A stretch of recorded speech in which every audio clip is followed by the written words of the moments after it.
창세기 4장에서 5장은 아담에서 노아까지의 계보를 다루고 있습니다.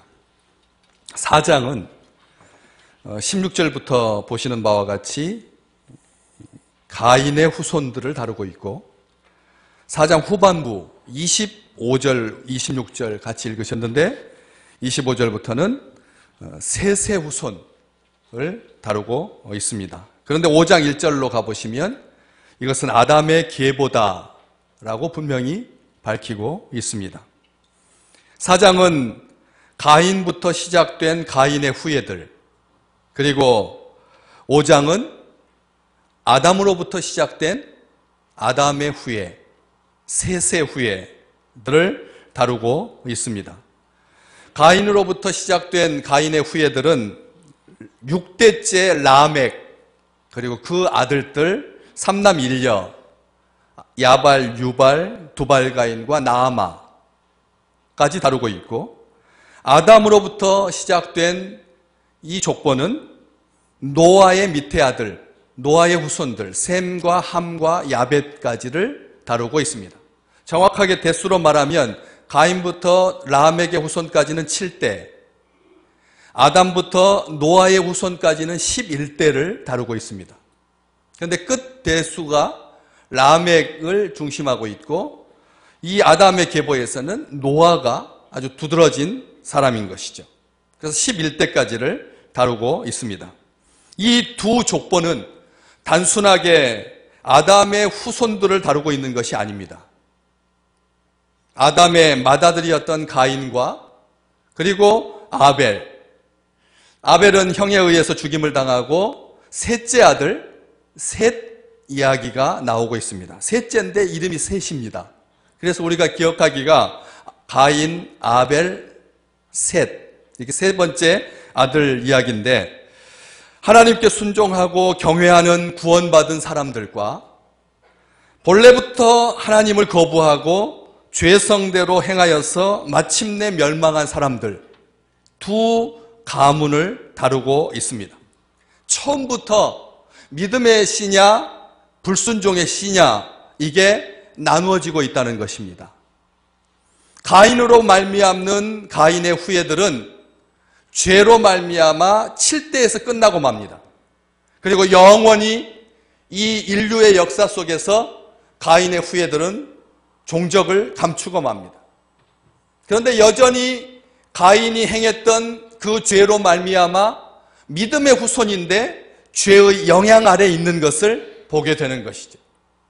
다시는 이 지구상에 나타나지 않았지만 이 7대를 지나면서 얼마나 죄의 성향이 강력했는지, 그 죄의 흔적들이 믿음의 사람들에게 끊임없이 영향을 미친다는 것. 그래서 이것을 분명하게 다루고 있는 것을 보게 됩니다.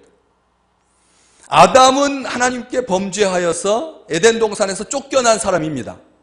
결코 믿음의 사람이라고 그렇게 말하기가 좀 뭐한 범죄함으로 하나님으로부터 벗어난 사람이었는데, 성경은 그 아담에 대해서 아주 귀한 단서를 붙이고 있습니다. 오늘 본문 말씀에 보면 25절 말씀에 아담이 자기 아내 하와와 동침함에 그가 아들을 낳아서 그의 이름을 셋이라고 했다. 왜 셋이라고 이름을 붙였느냐? 그것은 가인이 죽인 아벨 대신에 다른 씨를 주셨다 함이며, 이 아담은 셋째의 이름을 자기가 짓습니다. 그런데 이 창세기 4장을 시작하면서 가인 이야기를 시작할 때 가인의 이름은 4장 1절에서 다시 한번 올라가서 보시면, 하와가 임신하여 가인을 낳고 이르되, 하와가 가인을 낳고 이르되 내가 여호와로 말미암아 등남하였다, 이렇게 말합니다. 그 사이 무슨 일이 발생한 것입니까? 하와는 여호와로 말미암아 등남한 것은 분명한데, 그 앞에 내가 여호와로 말미암아 아들을 낳았다라고 고백하고 있고, 아담은 뭐라고 말하고 있느냐 하면 하나님이 내게 주셨다 해서 아들 이름을 셋이라고 지었다는 것입니다. 누가 지었느냐가 중요한 것이 아니라 아주 미묘한 차이입니다. 아무것도 아닌 것처럼 지나갈 수 있습니다. 둘 다 하나님이 주신 거니까. 그런데 가인을 낳을 때 엄마는 내가 여호와로 말미암아, 내가가 먼저 나오고, 셋을 낳을 때 아담은 하나님이 내게 주신 아들, 가인이 죽인 아벨을 대신해서 다른 씨로 하나님께서 나에게 주셨다, 이렇게 말하고 있다는 것이죠. 아주 근소한 차이인데 그 인류 초기의 그 얇은 차이가 나중에는 믿음의 후손 다른 씨, 후손 족보 예수 그리스도를 통한 믿음의 반열이 형성되는 계보가 있는가 하면 아주 사소하고 미묘하지만 내가 여호와로 말미암아 아들을 얻었다라고 하는 그 고백 속에는 내가가 먼저라는 것이죠. 그래서 이 두 가문을 기록하고 있는 것을 보게 됩니다. 그런데 16절 말씀에 가인이 여호와 앞을 떠나 이렇게 기록하고 있습니다. 가인이 하나님 앞에 얼마나 은혜를 받았습니까? 비록 동생을 그 분노 아래 죽였지만, 그래서 마음이 위축되고 죄가 그를 사로잡아서 만나는 사람마다 나를 죽일 것입니다. 만나는 것들마다 나를 대적할 것입니다. 하나님께서 분명하게 죄에 대해서 경고하시고 가인에게 말씀하셨습니다. 네가 아울을 죽였으니 땅이 더 이상 너에게는 효력을 발휘하지 않을 거다. 온 피조물들이 너를 향해서 앙앙거리며 달려들 거다. 너는 유리 방황하는 자가 될 것이다. 그렇게 하나님께서 말씀하셨을 때 말씀은 저주인 것처럼 말씀하셨지만 가인이 두려워하고 불쌍해 보이셔서 너를 만나는 자마다 너를 해하지 못하도록 내가 너에게 표를 주어 그를 보호해 주셨습니다. 가인을 죽인 사람에게는 7배의 벌을 더할 것이다 라고 하면서 마치 가인을 두둔하는 것처럼 감싸고 도우셨습니다. 이 정도의 하나님의 은총 가운데 거했다면 마땅히 하나님의 은혜 가운데 하나님을 사랑하고 더 이상 죄짓지 아니하고 남은 날들을 분초를 아끼면서 서로 격려하고 더욱더 사랑하면서 살았어야 할 텐데 16절은 하나님의 은혜가 바로 있는 그 절과 아무런 차이가 없습니다. 100만 년이 지난 게 아닙니다. 횟수로 몇 년이 지났는지는 기록하고 있지 않지만 절수로는 하나님의 은혜 바로 다음 절이 가인이 여호와 앞을 떠났다 기록하고 있습니다. 여호와를 떠났다라고 하지 아니하고 여호와 앞을 떠났다라고 되어 있습니다. 이 말은 이 단순하게 하나님을 떠났다라고 하는 말이 아니라 하나님의 방법을 벗어났다. 하나님 앞을 떠났다라고 하는 말은 하나님의 관심, 하나님의 시각, 하나님의 뜻, 하나님의 의지, 하나님께서 함께 하시는 은혜, 그 은혜로부터 벗어났다는 뜻입니다. 벗어났다, 피했다, 완전히 벗어나서 하나님 없는 사람 삶을 살았다. 하나님 떠난 삶을 살았다. 죄로 물든 인간의 완악함이 얼마나 이렇게 하나님께서 베푸시는 은혜와 상관없이 하나님으로부터 벗어나려고 하는 경향이 있다라고 하는 것을 분명하게 보여주고 있는 것입니다. 가인은 하나님을 그 마음에 두기를 싫어했습니다. 그래서 하나님 없는 삶을 살게 됩니다. 하나님 없는 삶은 겉으로 보기에는 아주 강력해 보입니다. 이 6대 후손인 람에게 그 아들들 3남 1녀인데 야발, 유발, 두발가인, 나아마, 아주 다복한 가정입니다. 그리고 그 아들의 이름들을 보면 그 야발은 목축업을 하는 자였고 자기 삼촌, 작은아버지 아벨이 목축업을 했던 것처럼 양 키우는 자에서 목축업자로 그렇게 자수성가하고 완전한 자기의 세계를 꾸릴 수 있는 능력의 아들이었습니다. 유발은 음악하는 사람이었습니다. 참 예술성이 있어서 음악을 다루는 그래서 모든 음악가의 시조가 된 사람이 유발입니다. 두발가인은 철을 다루는 기술이 탁월해서, 그 당시 철기 문화가 보편적이지 않은 시대인데 철을 다룰 수 있는 능력이 탁월해서 각종 기계를 만드는 그런 위대한 사업가가 되었고요. 그리고 딸 라하마는 그 이름 뜻 그대로 너무나 매혹적이고 아름다웠어. 그래서 이루 형용할 수 없는 그런 아름다운 삶을 삽니다. 겉으로 보기에 보시면 딱 족보 두 족보에서 큰 차이가 나는 것을 하나를 보게 되는데, 가인 쪽은 죽었다라고 하는 이야기가 하나도 안 나옵니다. 가인의 족보는 다 누가 누구를 낳고 누가 누구를 낳고 누가 누구를 낳고 그런 이야기만 나와 있고, 오히려 의인의 반열인 아담의 후손인 셋과 에노스, 그 가문은 보시면 알겠지만 언제 출생했고 무슨 삶을 살았고 죽은 때가 정확하게 기록되어 있습니다. 죽었다고 기록되어 있습니다. 그런데 가인의 족보에는 언제 출생해서 얼마를 살다가 언제 죽었는지 기록이 없습니다. 다시 말하면 왕성하게 살아가는 그런 멋진 가문이었다는 거죠. 능력 있는 가문이고 화려한 가문이고.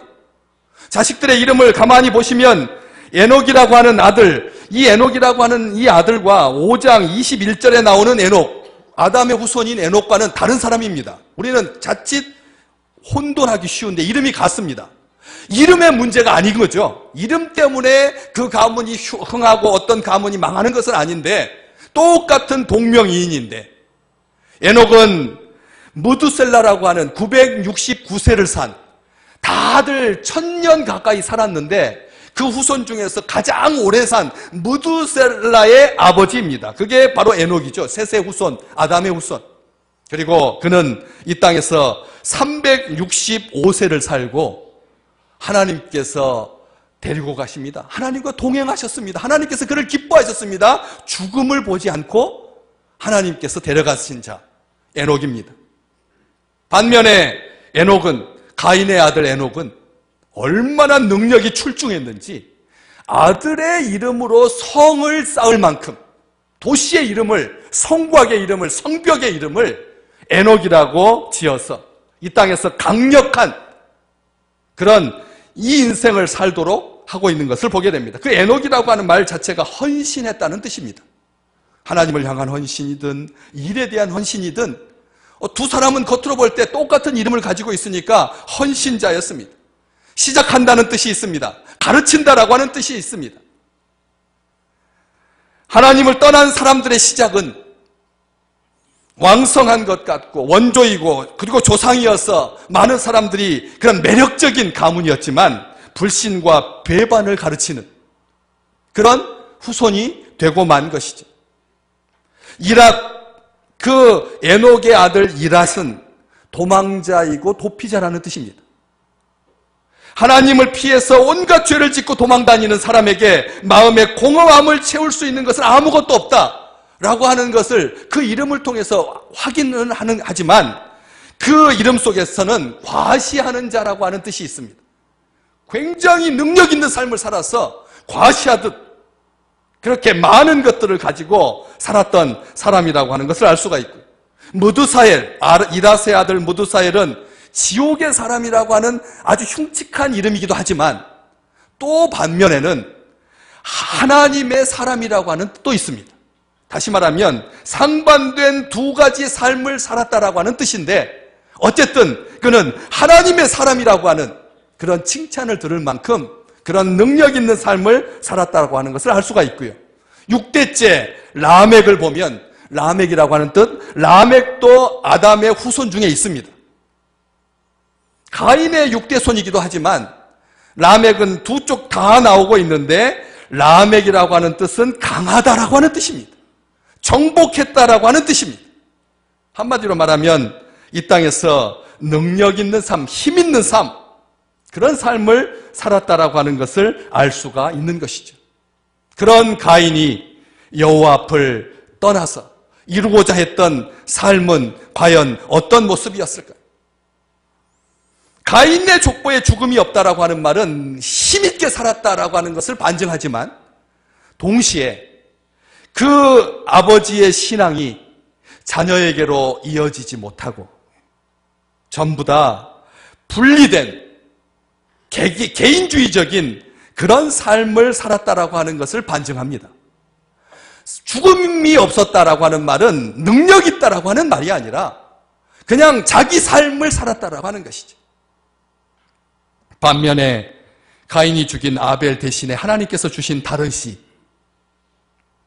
그 셋의 후손들은 출생과 생애가 정확하게 기록되어 있을 뿐만 아니라 죽었던 해까지 기록되어 있는 것을 보게 됩니다. 아담을 예로 들어보면 아담은 자기 나이, 아담을 130살에 셋을 낳았습니다. 가인과 아벨 뒤에 130이 되었을 때 셋을 낳았습니다. 그리고 그 셋을 낳은 후에 800년을 지내며 자녀들을 낳았고 5절 말씀해 보면 930세에 세상을 떠나게 됩니다.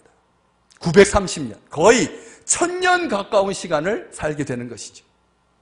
노아와도 겹칩니다. 11대 후손까지도 겹치는 아주 긴 인생을 삽니다. 그렇게 단순하게 길게 산 것이 아니라 그의 가정에 순교자의 피가 이어지는 참된 경건의 삶을 살았다라고 하는 것을 알 수가 있는 것이죠.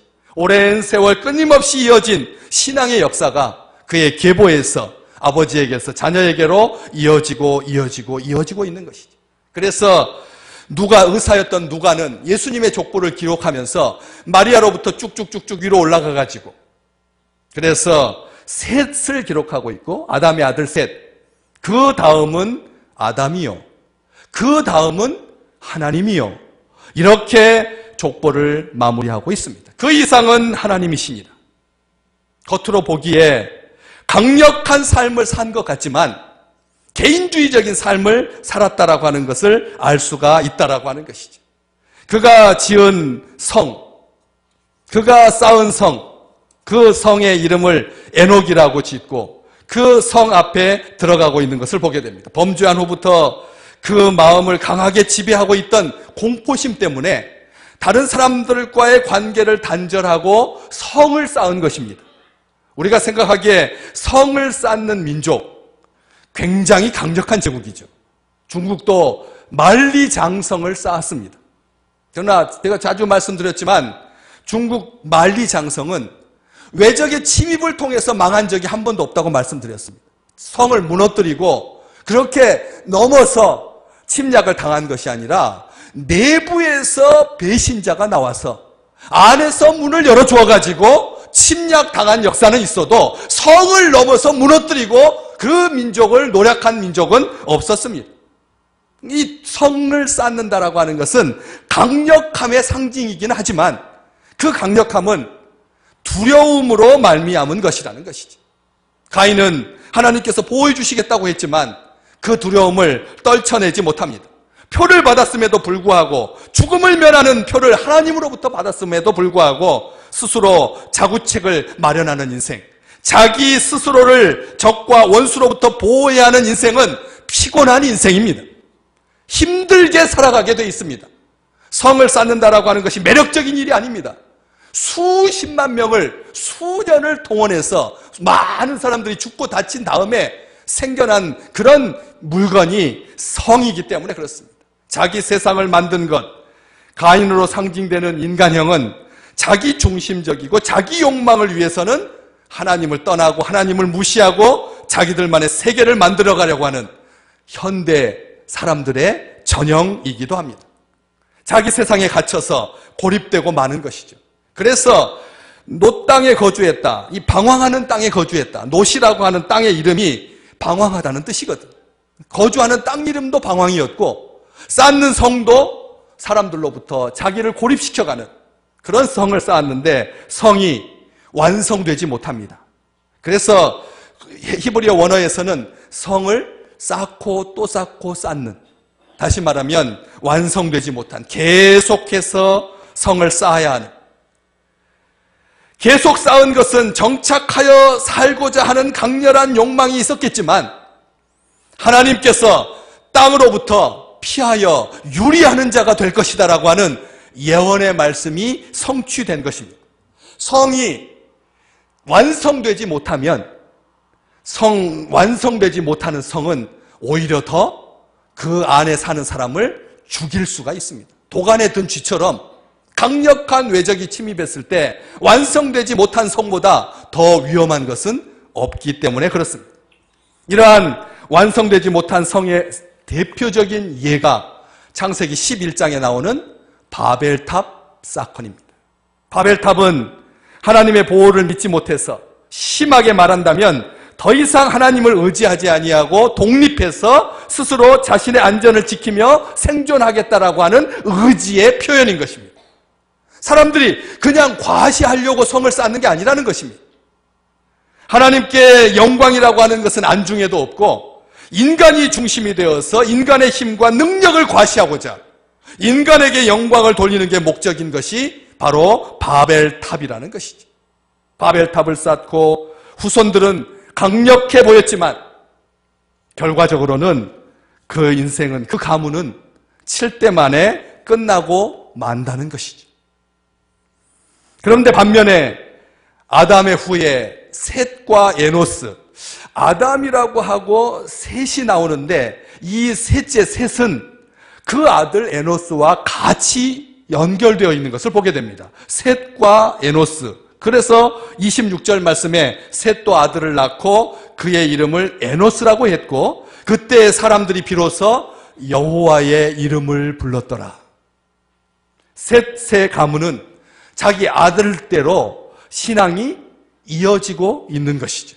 그래서 여호와의 이름을 부릅니다. 하나님의 이름을 부릅니다. 아벨 때 중단되었던 제사가 이제 셋과 에노스 때 다시 살아나고 있는 것을 보게 되는 것이죠. 의인은 종려나무같이 번성하고 레바논의 백향목같이 성숙하리로다. 제가 늘 믿음의 식구들에게 기도해주는 축복기도 아닙니까? 눈이 흐려지지 아니하고 기력이 쇠하지 아니하고 레바논의 백향목같이 번성하고 종려나무같이 성장하는 그 축복의 기도문 시편 92편에 나오는 말씀인데, 이것은 노년의 성도들을 축복하기 위한 가식적인 정치적인 발언이 아닙니다. 이것은 모든 믿음의 식구들, 의인의 후손들을 향한 하나님의 뜻이기도 합니다. 의인들의 가문은, 우리는 이 25절에 있는 것처럼 아예 가인이 죽인 아벨 대신에 다른 씨를 주심같이 가인의 후예들은 이 지상에서 이미 끝났고, 우리는 하나님께서 아들 예수 그리스도를 통해서 우리를 구원하신 증거로서 아담의 믿음의 후손들의 반열에 우리가 속해 있다라고 하는 말씀입니다. 때문에 의인은 겉으로 보기에는 가인의 족속과 비교가 안 됩니다. 가인의 족속은 화려하기 그지없습니다. 그리고 능력이 더해집니다. 라멕이 자기 아내 둘에게 그로 말미암아 이 중혼, 처첩을 두는 하나님의 뜻을 떠난 그런 사건이 발생했지만, 라멕은 오늘 본문 말씀과 말씀 사이에 있는데 23절에 보면 라멕이 아내들에게 아다와 실라여, 아내의 이름을 부르면서 내 목소리를 들으라, 자신의 목소리를 들으라고 강요합니다. 그러면서 뜻밖에도 이 라멕이 하는 소리를 가만히 들어보면 나의 상처로 말미암아 내가 사람을 죽였고 내가 상함으로 말미암아 소년을 죽였도다. 무엇을 자랑하고 있습니까? 얼마나 내가 보복하고 폭력했는지, 그 보복과 폭력이 무자비했는지를 자랑하고 있습니다. 죄로 느끼기는커녕 부끄러워할 줄 모릅니다. 죄의식이 없었습니다. 살인으로 보복을 일삼는, 생명과 인간의 가치를 우습게 여기는 자였습니다. 자신의 명예나 이익에 조금이라도 손해를 보면 그 사람에게 대해서 참지 못하고 어른이든 소년이든 나이를 불문하고 살해해버리는,